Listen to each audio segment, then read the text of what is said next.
नमस्कार.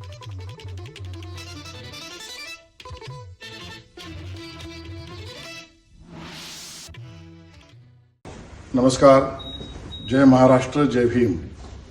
आज मला या ठिकाणी अतिशय गौरव, अभिमान आणि आनंद वाटतो आहे की मी आज पॅरिसमध्ये युनेस्कोच्या जागतिक कार्यालयामध्ये उपस्थित आहे.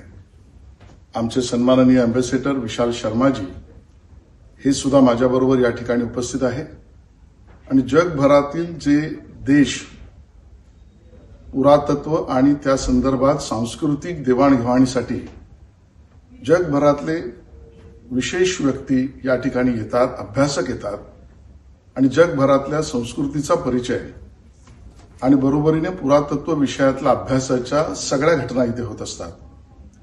या अशा प्रमुख केंद्रीय स्थानी आज ज्यावेळेला परमपूज्य भारतरत्न डॉक्टर बाबासाहेब आंबेडकर यांचा हा पुतळा आज भारत सरकारच्या मदतीने आणि महाराष्ट्र सरकारच्या सांस्कृतिक कार्य विभागाच्या माध्यमातून माननीय मुख्यमंत्री देवेंद्रजींच्या, माननीय एकनाथ शिंदेजी, माननीय सुनेत्राताई पवार यांच्या निर्देशानुसार हा या वर्ल्ड युनेस्कोच्या मुख्यालयात बसवण्याचा सन्मान आपल्या सगळ्यांना मिळाला.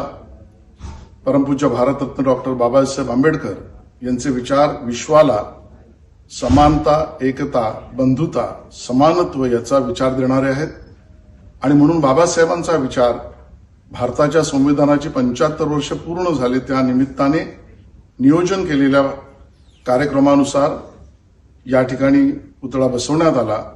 आज त्याला अभिवादन करण्यासाठी मी, आमचे अँबॅसेडर विशाल शर्माजी, विभागाचे सचिव कुलकर्णीजी आणि आमचे सर्व अधिकारी या ठिकाणी आलो आणि मन भरून आलंय. जय हिंद, जय महाराष्ट्र, जय भीम. अल्पावधीतच लोकप्रिय झालेला भारताचा बुलंद आवाज आपला Bharat channel subscribe, share, like आणि कमेंट्स करायला विसरू नका.